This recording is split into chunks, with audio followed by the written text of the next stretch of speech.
This is going to be probably a long and a serious live talk, because I would like to summarize my talk at the recent conference for teachers and parents, where I was talking about strategies that every parent and every teacher can apply to help their children and teenagers become more metacognitive learners. But to be honest, the same strategies can be applied to adults. If you're an adult and you are learning new skills, let's say maybe since you're following my work, you're probably working toward native-like fluency. If this is your ambition, if this is your goal, I'm going to talk about the metacognitive strategies that you can apply to accelerate your learning process. If you're a parent and you have children at home who don't go to school yet, but who are eager to learn, you can apply these metacognitive strategies to help them learn and to help them keep motivated. If you have teenagers, especially, what people call difficult teenagers that don't want to learn, but they show interest in something specific, probably in a specific subject, you can apply the same strategies to help them learn and to help them keep their motivation to learn. What I'm going to share today in this presentation is everything I have been using myself. And if your goal is to achieve native-like fluency, we have to understand that it's not really about new content. It's not about new grammar. It's not really about new words. It's all about your ability to learn. Because everything is out there. It seems easy. Like you just grab that, put, these pieces of content together, and there you go. But people find it difficult to master a second foreign language or to master even one foreign language because we're not trained and we haven't been specifically trained to become successful learners. If you want to become a successful learner, whatever skill you want to learn, you can help yourself by applying metacognition very consciously. So let's get started. What is metacognition? Cognitive skills are our thinking skills. Reading is a cognitive skill. Listening, processing, analyzing information is a cognitive skill. Attention is a cognitive skill. Attention can be focused and attention can be divided. All the skills that are required to become a successful learner are not actually in the category of hard skills. They're not in the category of soft skills. They are in the category of meta skills. And learning how to learn is actually a meta skill. What is interesting about meta skills and what is good about them, I actually like this property of the meta skills, is that once you have them, once they're strong in you, they stay this way. They're permanent. You can lose your hard skills if you don't practice for some time. You can also, you can lose your soft skills if you don't practice them enough. Why do we call them hard skills? Because they're easy to measure. And the problem with teaching English and learning English is that English is being taught and is being learned as if it's a hard skill. What do people want? They want to take a course. A course has very finite duration. They want to get a certificate. They want to get a level, something they can put on the shelf and mark as done.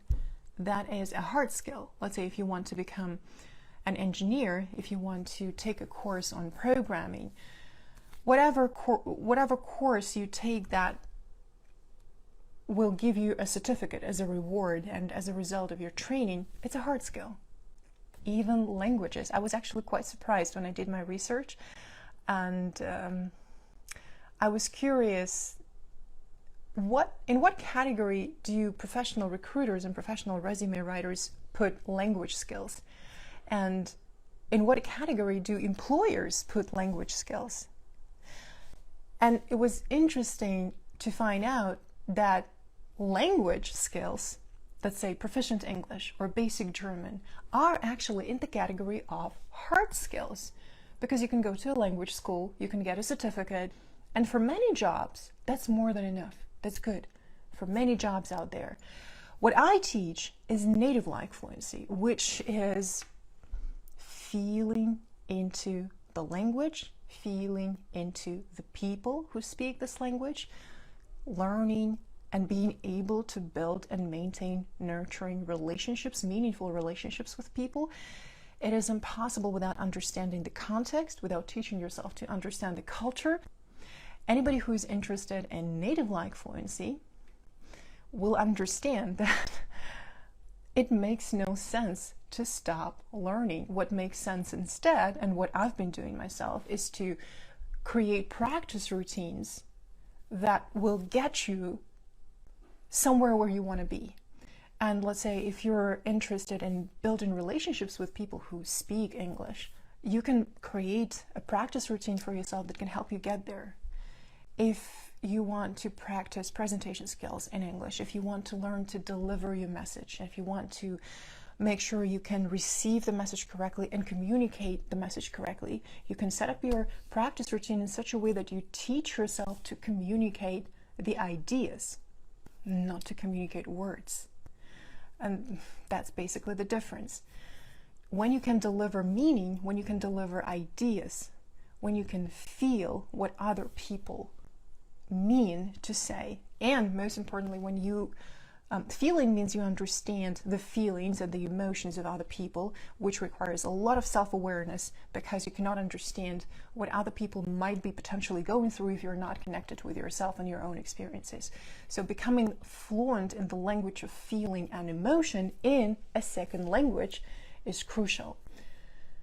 And ultimately, you are in the process of developing your second language identity.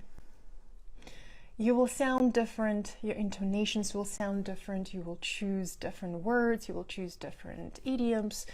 When you speak a different language, your body language may change, but what is most prominent when people switch from one language to another, if you look at bilingual kids, for example, or bilingual adults, or people who find it very easy to switch between languages and cultural code, actually, is that the intonations, that is very noticeable, how intonations and inflections change.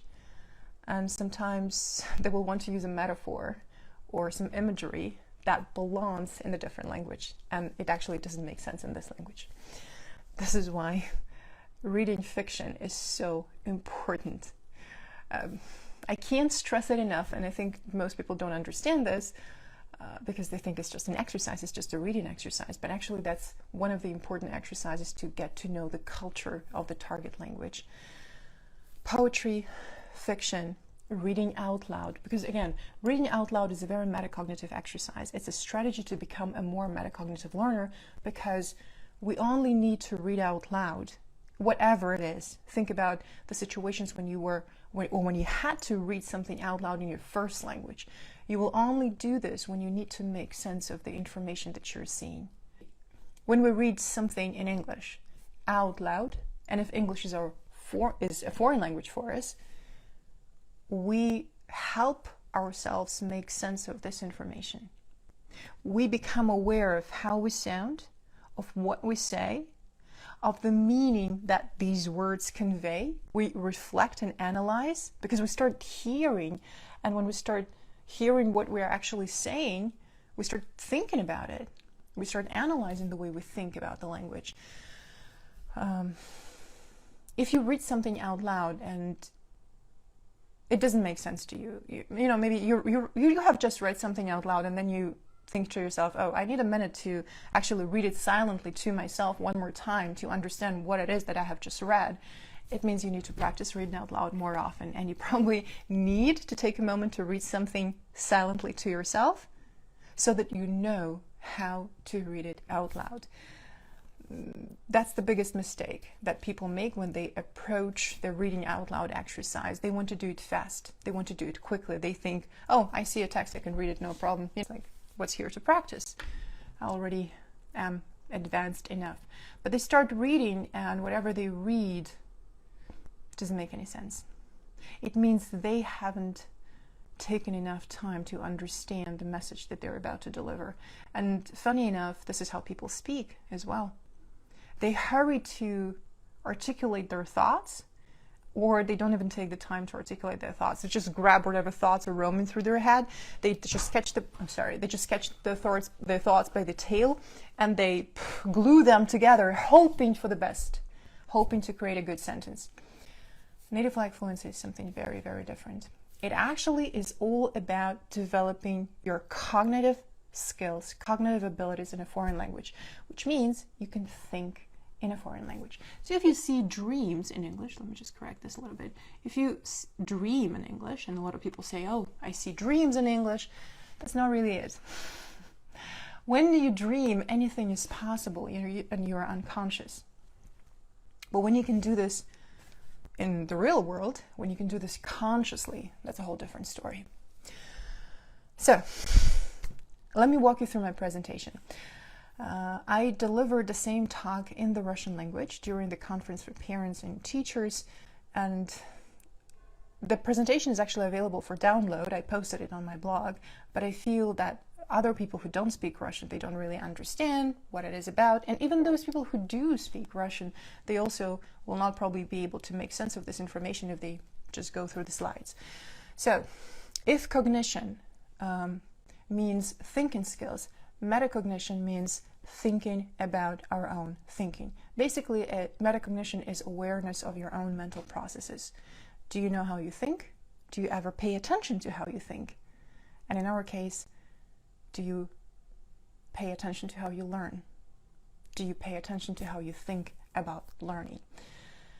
When you are a metacognitive learner, when you're good at that, you can accelerate your learning process, and you can become a very successful learner. That's why it's so interesting for me. So metacognition, however, is not just awareness. Many people think that's enough. It's not. It's not just awareness of your own mental processes. It's awareness of how you think. It's also awareness of the resources that you possess. You know what you can do, you know what you cannot do, you know how you learn, you know how you think, you know what you're capable of, so you know your strengths. And the second very important part of metacognition is that you can regulate, you can self-regulate your learning process. We need awareness to steer our learning process. Are we going left? Are we going right? Where are we going actually? So understanding and knowing your mistakes is not actually enough. Understanding what you're good at is not enough. Using that understanding to self-regulate your learning process, that's metacognition. And you do so, you self-regulate your learning process for as long as you learn something. You never stop. And self-reflection, or the skill of reflecting, it's the second most important skill. If we talk about, so awareness is the first one, and then self-reflection is the second one. If you want to learn to self-regulate your learning process. What is important when we talk about metacognitive strategies is that they include both the general strategies and the individual strategies. There are some general strategies on how to learn a language, right? There are some general rules, universal rules that might apply to many, many learners across the world. However, we are all individuals, and we have our own experiences that are unique. Everyone is built slightly differently, right? We all have something that other people don't have, and it's important to take this into account. For example, this is how you would apply metacognitive strategies whenever you do an exercise. Let's say you decided to read something out loud or silently to yourself, because maybe the task is to read 20 pages until the next session, or just your teacher asked you to read, whatever it is, but you chose to do this exercise reading. And you can just read it. That's the general rule. Read it from page 100 until page 122. But if you're conscious about the reading process, and if you're metacognitive, then you can choose, for example, to read slower, at a slower pace, because you understand that simply scanning the text or simply reading the text quickly is possible. You can finish the text fast, but you don't really understand what you're reading. So you notice that you need to slow down to make better use of this exercise. So a decision to read slower would be a metacognitive decision. Or you can make a decision to stop and to not read. Imagine it's late at night and you understand that you haven't done this exercise, but if you stay up 1 or 2 hours longer, you're not going to really be more productive, and you're depriving yourself of sleep. And if you're feeling tired, if your eyes are hurting and you can't really concentrate on the book, it's probably a better decision to not read, to stop the exercise and go to bed. You're taking into account your individual parameters. This is how you're feeling now, and that needs to be taken into account. There are only 3 strategies, really, only 3 metacognitive strategies, and these are the basics that I teach to my students. We have a community of practice, and in the community of practice, we did an open project on applying metacognitive strategies. The students selected one of the exercises in the community. They needed to apply all these 3 metacognitive processes, which are planning, monitoring, and evaluating. You can find a lot on the internet about metacognition and metacognitive strategies. You can find a lot of theoretical materials. However, there are not many resources that will help people practice this in their daily, in their daily lives. And there's not a lot to help teachers apply this in the classroom as well. However, you can absolutely learn it and you can do it yourself. So planning, monitoring, and evaluating. Let's take the reading exercise. You want to improve your reading skills, your reading comprehension skills, probably the speed of comprehension. You want to improve your pronunciation, the shape of your vowels, your inflections, the rhythm of English, and you decide to do this exercise, reading out loud, because it's a fantastic exercise to help you learn all that. The first stage is planning. Okay, how am I going to do this exercise? When am I going to do this? With whom am I going to do this? What time of the day? How many times a day? How long will it take me? You plan. What book am I going to read? This is planning. Or even choosing the exercise for yourself is planning, because you plan your practice routine and you need to make a decision what exercise will work best for me now. As you start doing the exercise, you need to monitor everything that's going on. When you monitor, you need to leave your emotions aside and you need to concentrate on the facts. Facts are both your failures and your successes. When you monitor, focus on the numbers. That really helps. For example, I did this exercise for 3 days in a row. I'm feeling a bit tired. Every day it took me 45 minutes. I felt that was a bit too much every time after I finished the exercise. So you're simply tracking everything. You're not really analyzing anything. You're just tracking it. It took me 2 hours, or it took me 2 days to choose a book, and I finally I chose the book, but it was a tiring experience. So you take notes, and if you want to learn to do this well, and actually, if you want to learn to improve your writing skills and your self-reflection skills, keeping a journal is a fantastic idea. You don't really need to write anything fancy. You just take notes as you go. Because if you don't, you will forget everything that you've been through. And I know this about myself. If I don't take handwritten notes, I always have pen and paper anywhere I am, anywhere where I work. If I don't take handwritten notes, I will forget. That's why I take them. And I have a lot of good ideas, but they disappear very quickly if I don't write them down immediately. So you monitor. And the final strategy is evaluation. Try to evaluate your own effort. If you were your own teacher, what would you say? How well did you do? It's not about focusing on how badly you did some exercises. It's not about focusing on the things that didn't work. Evaluation is the strategy that you apply to plan the next exercise better. What would you do differently if you wanted to read out loud again? If you plan this exercise for yourself again, what would you do differently? What would you plan differently? That's what evaluation is for. For example, if it took you 2 weeks to choose a book, and maybe you need to ask for help Maybe you need to ask your coach, maybe you need to ask me, maybe you need to ask your friend, like, what's a good book to read? Or where can I find a collection of good fiction books? Actually, we have a book library in the community, and everything I do in the community is I curate the content, I create exercises, and I help people spend as little time as possible choosing content. Because content doesn't really matter that much. It needs to be interesting, it needs to be inspiring, but it doesn't need to be, I don't know, extraordinary. It can be anything. You can open any website and create it and turn it into an exercise for yourself.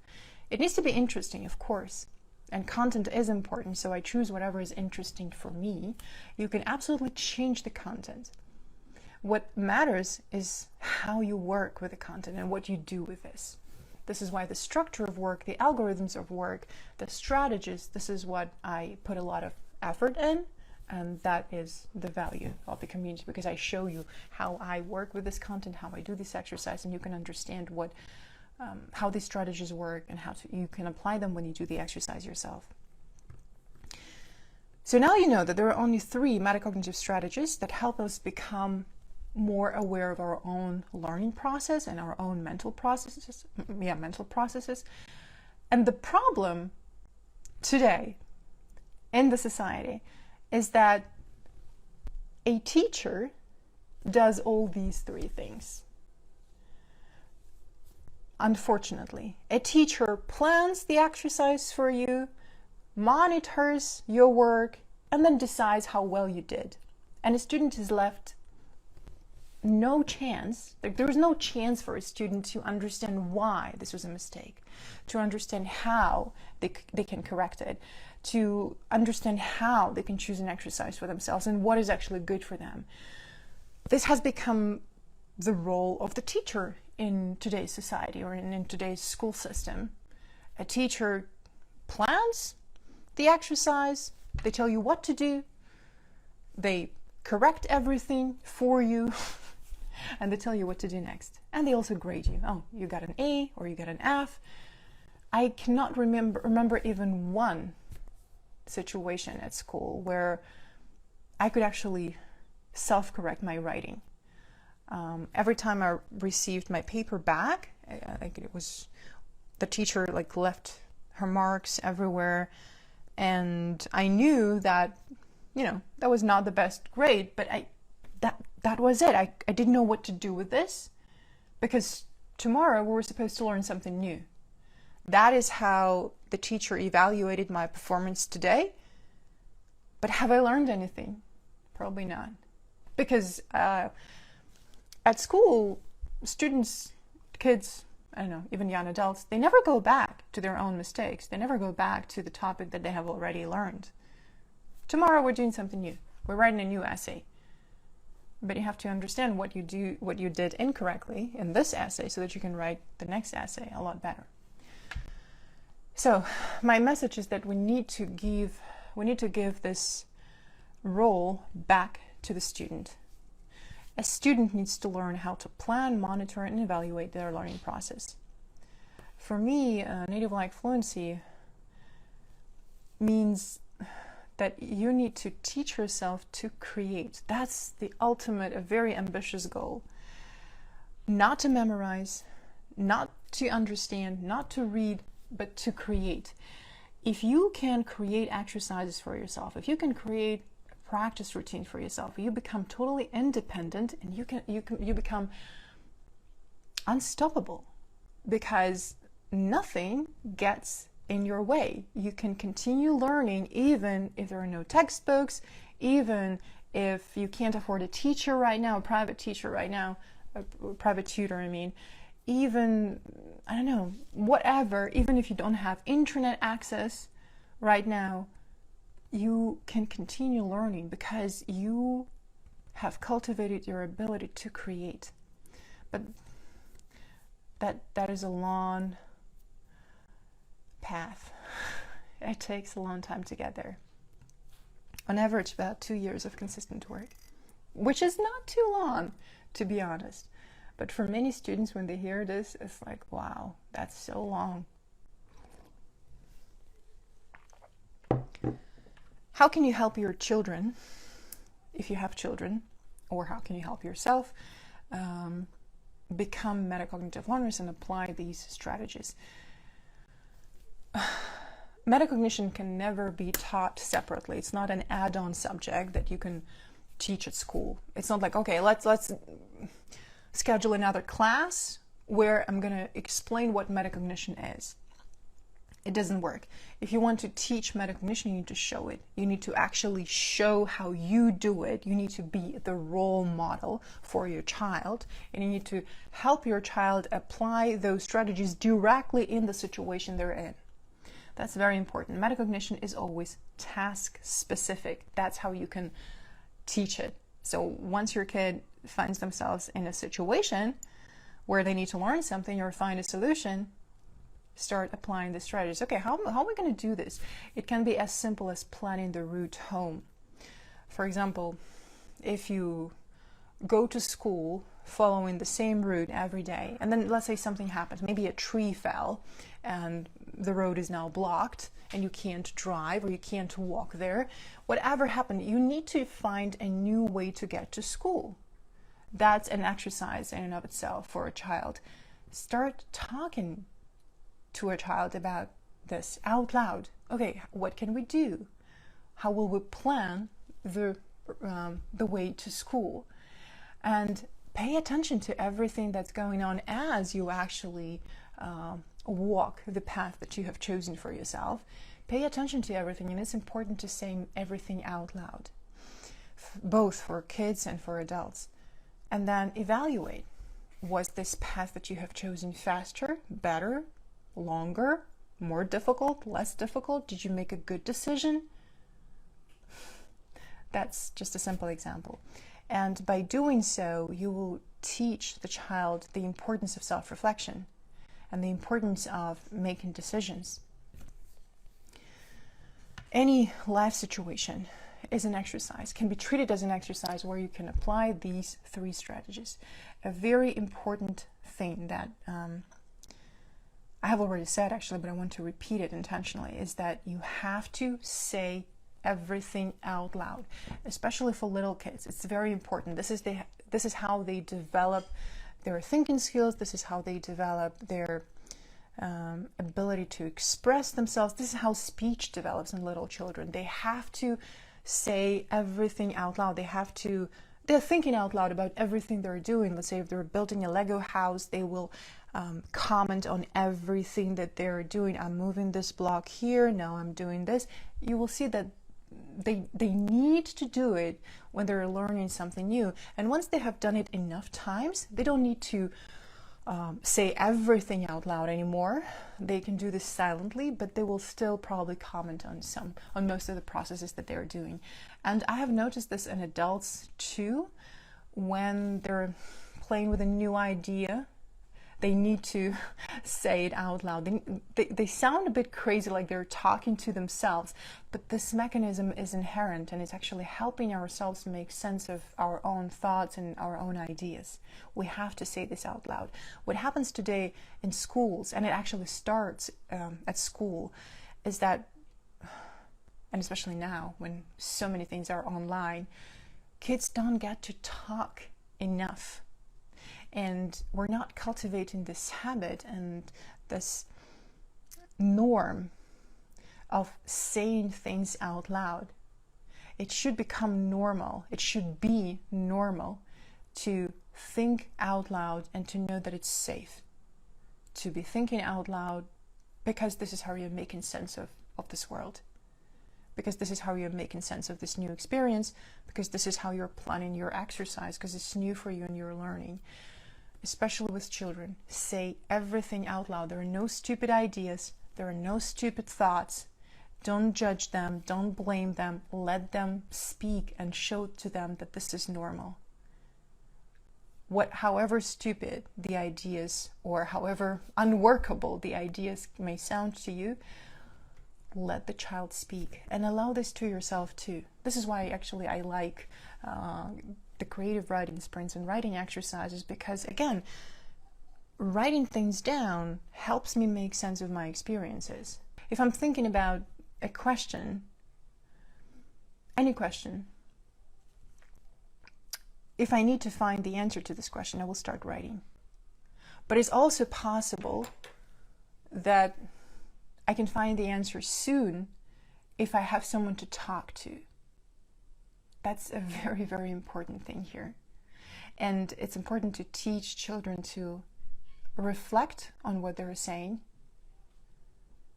and to listen to themselves. Practice in everyday situations and practice finding very concrete solutions, whatever it is. Maybe you're trying a new recipe, maybe you're choosing a new way to get to work. I can tell from my personal experience that I am learning English, I am learning to work out better, I'm learning to bake bread, I'm learning to make healthy food. I'm actually learning to manage the household. I'm actually learning gardening. Exactly the same way. Even pistol squats, even deadlifts. I'm learning everything the same way. I am applying the same strategies. And when I have mastered something in one area, I can absolutely apply the same structure to something else, to something where I'm still a beginner, but I can accelerate that process. And I can move from 0 to pretty good a lot faster if I'm very conscious about applying metacognitive strategies. And again, controlling your mistakes is not enough. Controlling your mistakes, becoming aware of your mistakes is not enough. What is important and what is vital is that you self-correct those mistakes. And you can self-correct easily if there is no emotional attachment to those mistakes. If you don't feel bad about making mistakes, if you don't get demotivated as soon as you make a mistake. So you also need to balance your emotional state and to teach yourself to be kinder to yourself. Remember, the stage of monitoring means you have to see the reality. The reality is never only the mistakes or only the good things you've done. The reality is both. And when you see the reality, you see that it's neutral. It's you. When you practice metacognition, you also practice making decisions and making choices. Let's move on. I just opened the new slide and my slide says self-education. If you think about it, the word itself, self-education, means something that you do yourself. And if I look at the definition, I see it in Russian right now, but in English it would sound like this. It's the education that is the result of the thoughts and the actions that we ourselves produce. It is totally dependent on how you think and how you act. You. And it is a systematic approach, meaning you think and act in a systematic way to achieve your learning goals. It is tailored to your needs, it's very specific, and it totally depends on your personality. It is very individual. Self-education is not something that everybody can apply, and there is no one solution that, fits all. Absolutely not. Because everyone is different. We're all individuals and we all learn slightly differently. And becoming aware of how you learn and what works best for you is your secret weapon. Understanding how you think and what works best for you and how you learn better is the key to becoming a successful learner and to learn many things fast. When I say learn, I don't just mean taking a course. I mean moving from a beginner, an absolute beginner, I know nothing about it, to I'm pretty good at it. I can do it with my eyes closed. I can do it on autopilot. That's what I mean. I had no skill. I have the skill. And when you have the skill, you can do it anywhere. You can perform the skill anywhere. Even if you don't have the right equipment, even if you don't have your support group near you, even if you're in a new city, you can do it anywhere. If I can do pistol squats, I can do them anywhere. I can do them at home. I can do them outside. I can do them at night. I can do them during the day. I can do them anywhere. That's what I understand when I say, that's what I mean when I say the word skill, and that's how I understand what a skill is. And when we, going back to self-education, so it is totally dependent on our own thoughts and actions. They drive self-education. It is individualistic, and students, what is important about self-education is that students can initiate and enrich their own experience of educating themselves. So a student becomes the driver. So how do you self-regulate your learning process? Modern research about metacognition suggests that the dynamic self-regulation model works best today. What does it mean is that we have to pay attention to metacognitive, motivational, and behavioral processes. What does this mean? First, there is a burning desire to learn something. First, there is interest. Interest is always born out of curiosity. You need to know at least something about a thing to want to learn more about that thing. So you need some input to get curious. And when you're curious enough, you can develop interest. So this burning desire, this intention to learn comes first. And it includes your belief system. It includes the beliefs that you have about yourself, about your abilities, about your capabilities, about your resources. For example, you can have a belief that you're an effective learner. You can have a belief that you can manage your time effectively. The next is time management. The skill to verbalize your intentions and desires and emotions. The skill to observe your own learning behavior and reflect. And it says here time management, and so you can manage your time and imagery. It's not probably the best translation here to manage imagery, but I'll try to explain what it means.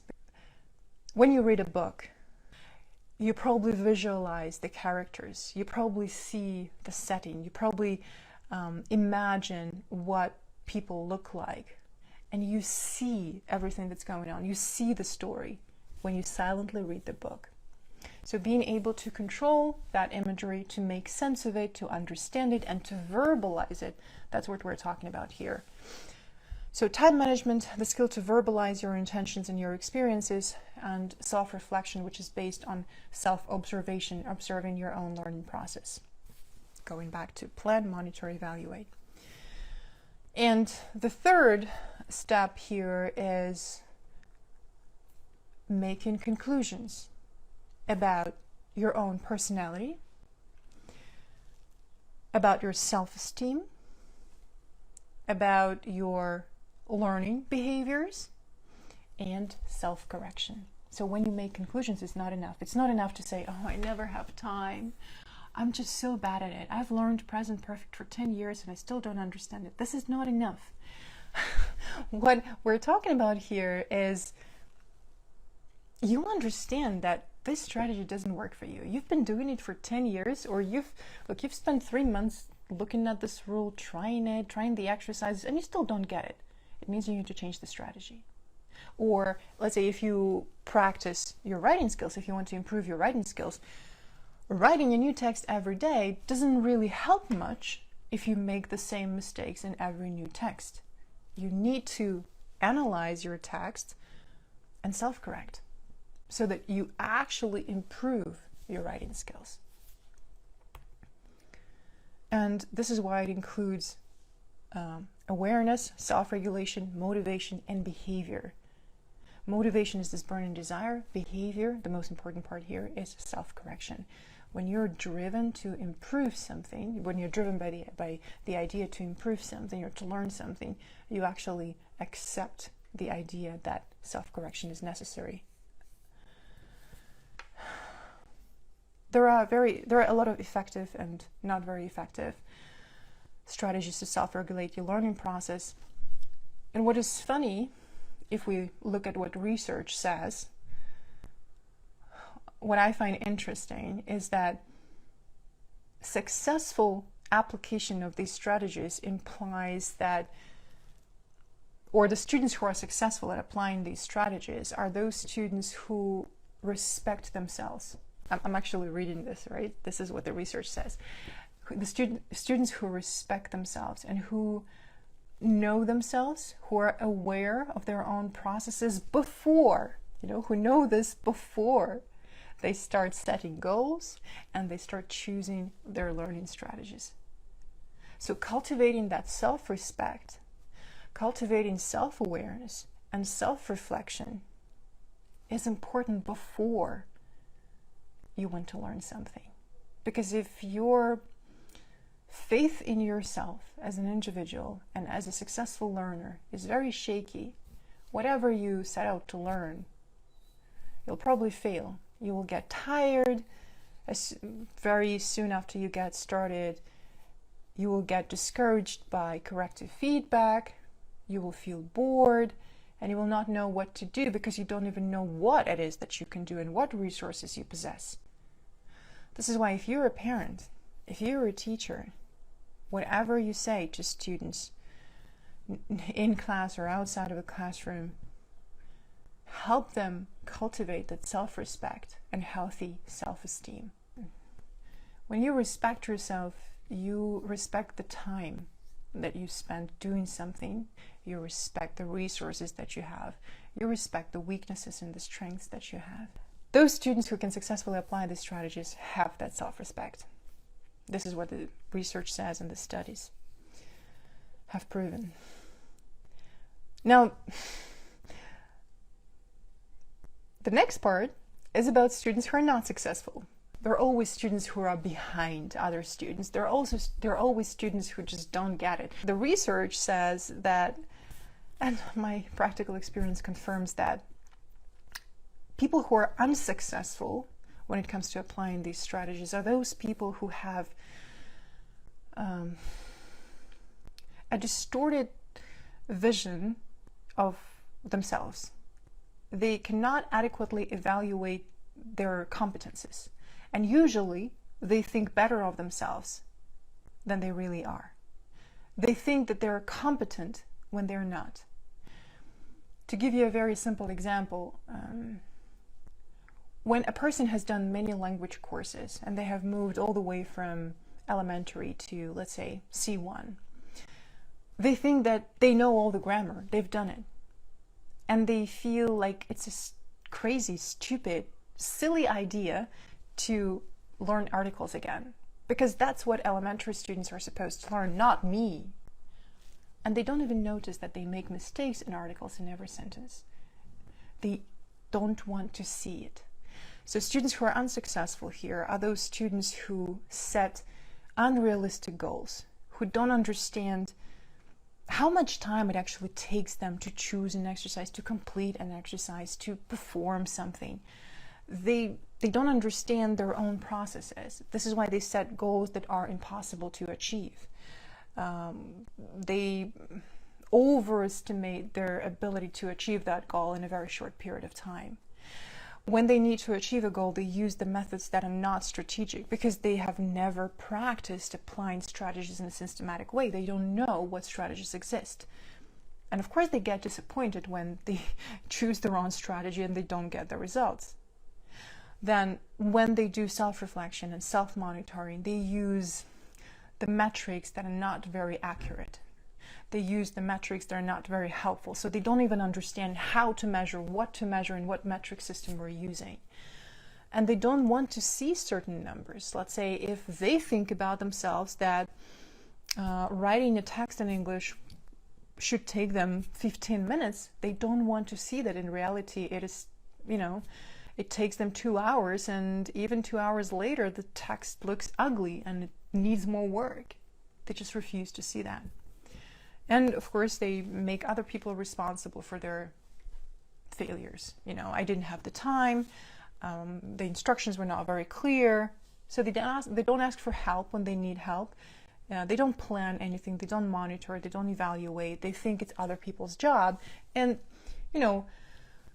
it's not like we can blame them because, as I said previously, unfortunately, in the current education system, a teacher has that function of doing everything for the student, planning, monitoring, and evaluating. This is why students have no chance to practice being metacognitive learners.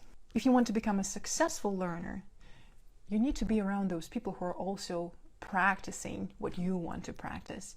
Environment is very important. If you have little kids who want to learn something, you can help them learning by becoming a metacognitive learner yourself, by supporting them, by letting them say everything out loud, by letting them walk you through their thought process, by letting them make mistakes, by explaining to them what consequences every thought and action can have without actually punishing them for failures and for bad results. Because you can't create anything if you cannot tolerate failure. You will never create anything if you're intolerant of failure. Another simple exercise that you can actually do at home is whenever your child comes with a question, have them think about the possible solutions out loud. Don't give solutions to the child. Have them talk about it. Like, have them talk about their solutions. Have them explore possible options out loud. That's a good exercise, and that's a good opportunity for a child to become more aware of their thinking process and to learn self-reflection skills. Now, since we're talking about self-reflection and individual approach to learning, because you want to educate yourself, self-education, and you need to take into account how you function, how you learn, how you're built to become a successful learner, don't try to adopt other people's strategies, Learn about yourself and then do what works best for you. Since we're talking about this, we have to mention the hierarchy of the concept, of the personality concept. I'm not really sure how to translate this correctly. I think personality concept would be accurate, meaning I concept. Probably that's better. I concept. In Russian, it's я концепция. I concept, meaning I'm at the center of this learning process. So I concept, let's call it this way. Here is the hierarchy. Number one, at the very top, is how you think about yourself. The cognitive processes that are going on in your head, and all these cognitive processes include your understanding of yourself as a human being. That's at the top. Then come your physical abilities, your social status, everything that you can do. And then the very last is situation-specific behavior, how you behave in certain situations. And now think about a typical English lesson. Unit 6, travel into space. Imagine you're an astronaut and you're going to space. What would you do in this situation? According to the hierarchy that I have just explained, this is the least interesting thing for a person to talk about or even to think about. Situation-specific behavior, especially if the situation is very unlikely to happen. So you end up having students who are absolutely not interested, demotivated, and they think English is boring. The strategies that we need to apply to help children, young adults, and even ourselves to become more metacognitive learners and successful learners is A, we need to learn to teach ourselves. B, we have to invest in teaching our children, which in our case, in case of applying metacognitive strategies, we need to show into them how this works instead of just teaching them some theoretical knowledge. Then we have to support their autonomy.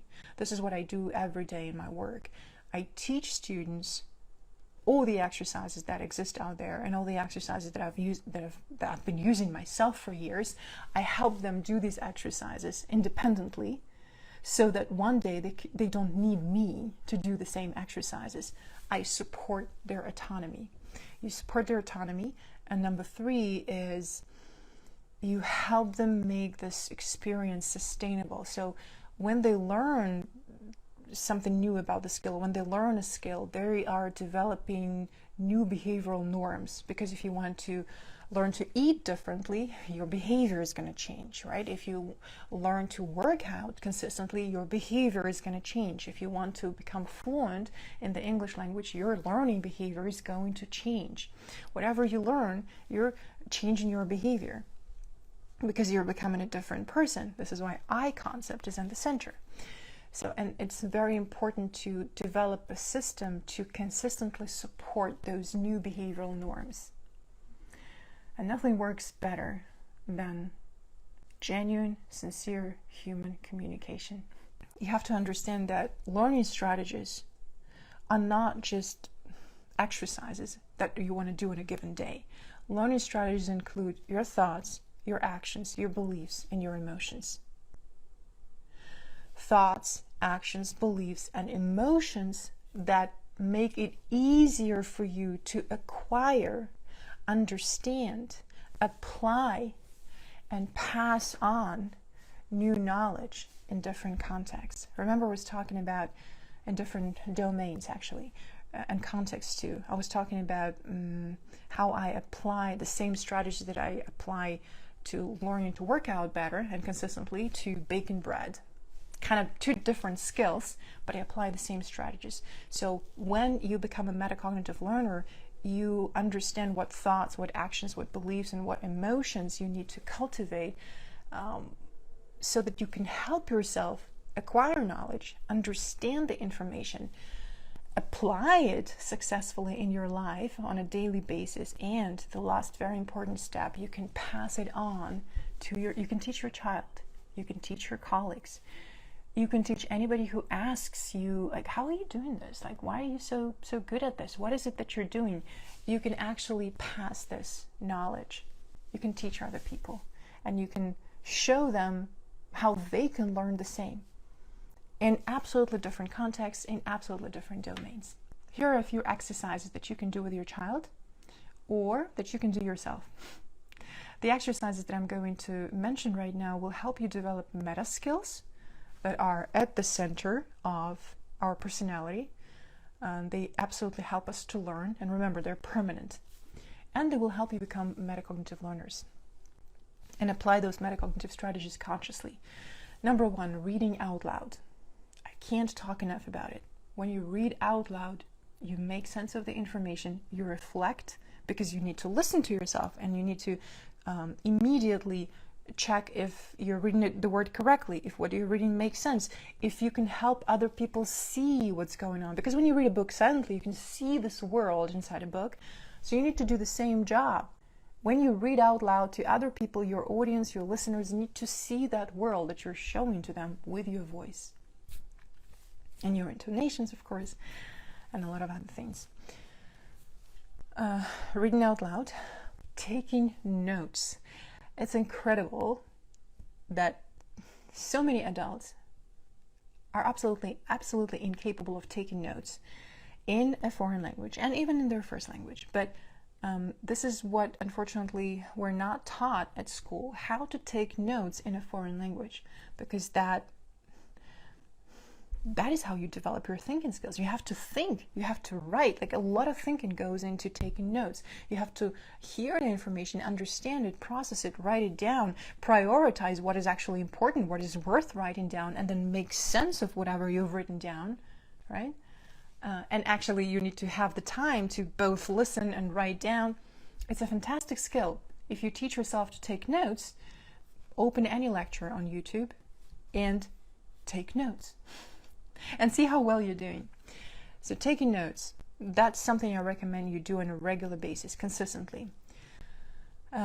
Writing. Creative writing. Don't try to write a novel. Creative nonfiction, meaning you write about your own experiences. Actually, the exercise that I see right now on my screen is expressing your thought. And when it comes to learning a foreign language, we need to teach ourselves both to express our thoughts in writing and when we speak in conversations. It's never a prepared speech. This is why creative writing, when you have an idea, you need to explain this idea to yourself. You just have to write about it. You sit down and you write about it. Or when you have an idea and you absolutely need to share it with other people, so you just go and have a conversation with them. It's not something you prepare. So you need to consistently practice expressing your thoughts, both in writing and in conversations. That's a fantastic exercise to find any opportunity to talk to other people and to think out loud. Thinking out loud is probably the best title for this exercise. The next exercise, number 4, is keeping a journal. Keep a journal. I have so many videos on YouTube, I think at least 4 videos on YouTube on writing skills and why it is important to keep a journal. If you find it difficult, if you don't know what to write about, summarize your day, summarize your week. You can ask yourself one very simple question. What surprised me the most about today or about this week? What is it that I remember the most about today? Asking yourself these 2 questions is more than enough. But by keeping a journal, by writing in your journal on a regular basis, and a journal means you have to keep it, you have to write there consistently, you have to write in your journal consistently, you teach yourself self-reflection skills, and you're doing it in a foreign language. You're not translating anything, you're teaching yourself to do it directly in English.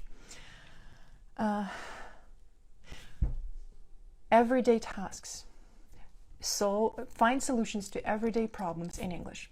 Make sure your to-do lists are in English, your calendar is in English, the software that you use is in English. So everyday routine tasks, try to do this in English. If you read the news every morning, read them in English. So I hope you get the idea. Want something in English, that's what my notes say.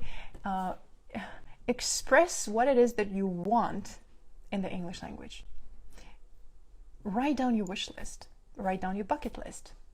Talk to other people about what you want. And don't be shy to want more. And express what you want in English. Try new things in a new language. If you want to try a new recipe, find a recipe in English.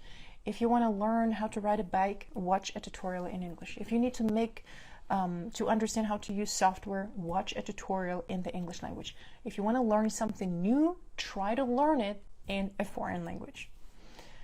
And human personal communication. Talk to people. The in-person communication is invaluable. It's priceless. And as I said before, human warmth can help you, and encouragement of other people for practicing the same thing can help you accelerate your learning process and move far beyond the things you think you're capable of. So when you practice something, it's very important to feel that you're not alone, that there are other people who do the same thing on a regular basis. And at some point you don't really feel like you need a teacher. You don't really need to take private lessons anymore. But you need to practice because you need to learn to apply the things that you think you know, or the things that you've learned. And application makes so much sense. The phase of application, knowledge application, makes so much sense when you do it with other people. And the feeling of togetherness really helps. And again, there are only so many things that we can do on our own. There are a lot more things that we can achieve together with other people. So that's it. That's the end of my presentation. I hope it made sense. If you guys, I know that it was a lot of information. If you have questions about metacognition, metacognitive processes, and especially questions about how to apply it in my everyday routine, please ask them in the comments and I'll do my best to reply. We had some comments here. Let me just go through them. Students never get enough opportunity to teach their peers. Yeah, so a lot of students benefit from peer teaching. Yeah, try to explain what you understand to other people. Try to teach somebody. But again, you have to understand that we only can teach other people who are willing to learn whatever we have to teach. You cannot force other people to learn something from you. It is a good practice if people want to learn something from you, if they want you to explain something to them. And when you become really good at something, people will always ask you to teach them. Like, how did you do that? Like, why? Show me. What is it that you're doing? And when people show interest, remember, this burning desire to learn, interest, whenever a person has that interest, they are ready to learn. And that's when you can practice that. This is why when students practice teaching something, other people or other students, it must be something that other students are interested in learning. Otherwise, we're just forcing them to learn, which is not a good strategy. All right, guys, if you have more questions, I'll share the video. Ask them in the comments, and I'll be happy to reply. Bye.